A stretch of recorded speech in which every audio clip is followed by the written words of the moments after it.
सभी प्रभु प्रेमियों को मेरा प्यार भरा राधे राधे।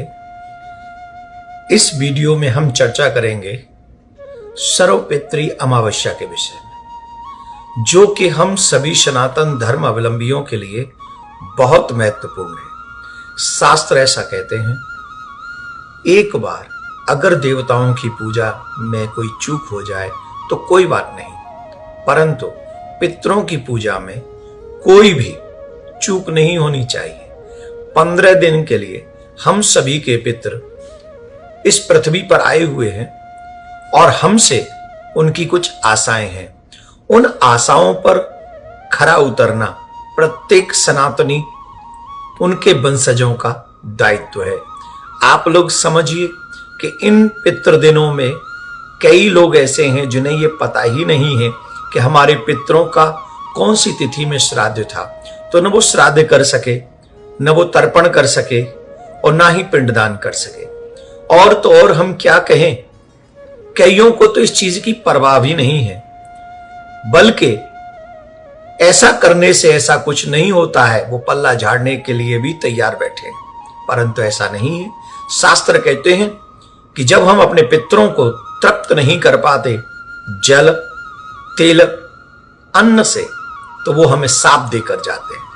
तो जिन लोगों ने 15 दिन में कोई भी चूक की हो, तो उनके पास में सर्वपितृ अमावस्या का शुभ दिन है, जिस दिन वो अपने पितरों को तृप्त कर सकते हैं। मैं थोड़ी सी विधा इसकी आपको बता रहा हूं कि आप लोग मन क्रम वचन से इस विधा को पूर्ण करें। सर्वपितृ अमावस्या जो कि 21 तारीख को पड़ रही है, इस दिन हमारे पास अवसर है कि हम उन्हें प्रसन्न कर सके।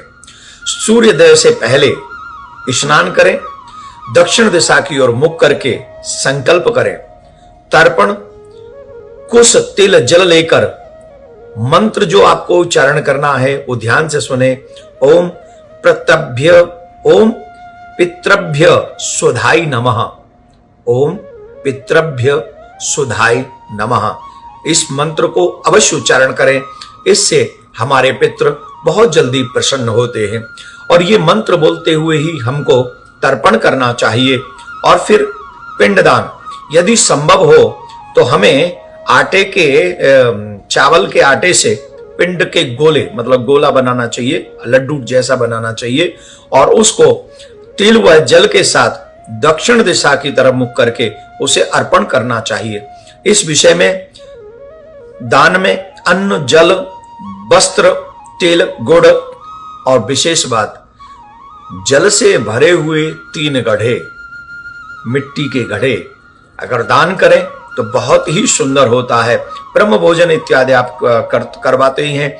और विष्णु सहस्त्र नाम का, भागवत गीता के पाठ का और राम नाम जाप का आप अगर कराएंगे पाठ अपने पितरों के लिए, तो ये अपने आप में बहुत शुभ होगा। मैं शाम के विषय में भी आपको कुछ बताऊंगा, लेकिन वो थोड़ा सा ये क्रम पहले समझ लें।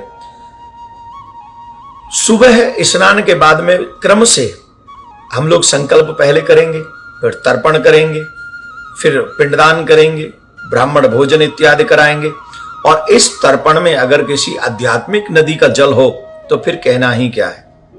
एक और बात ध्यान से सुने, सर्वपितृ अमावस्या के दिन बहुत बड़ा संयोग बन रहा है, कई शुभ योग बन रहे हैं, जिसमें से एक शिव योग भी बन रहा है। शिव योग बन रहा है। इस समय कैलाश पर्वत पे मां पार्वती के साथ भगवान भोलेनाथ विराजमान होंगे। और जो भी मनुष्य मध्याह्न के समय अपने पितरों के नाम से तर्पण करेगा, श्राद्ध करेगा, पिंडदान करेगा, महादेव की देख रेख में वो सब कार्य होगा एक तरीके से। तो ऐसा कार्य करने वाला जिनकी कुंडली में पितृदोष है, उस पितृदोष से वो सहज में ही मुक्त हो जाएगा। इसमें कोई संशय नहीं है, बिल्कुल भी संशय नहीं। एक और बात जो हम आपसे कहना चाहते हैं, 15 दिन की यात्रा के बाद हमारे पितृ पृथ्वी छोड़कर पितृलोक के लिए प्रस्थान करेंगे। जब सूर्यास्त हो रहा होगा अमावस्या का, तो उस समय पर्टिकुलर शाम के समय जब अंधेरा हो रहा हो, प्रयास पूर्वक हमको एक कार्य करना है। घी का दीपक लेकर उसमें काले तिल डालकर दक्षिण दिशा की तरफ उसकी बाती करके अपने पितरों को प्रार्थना करते हुए कि हमसे इन दिनों में कोई भी अपराध हुआ हो तो आप कृपा पूर्वक हमको क्षमा करें।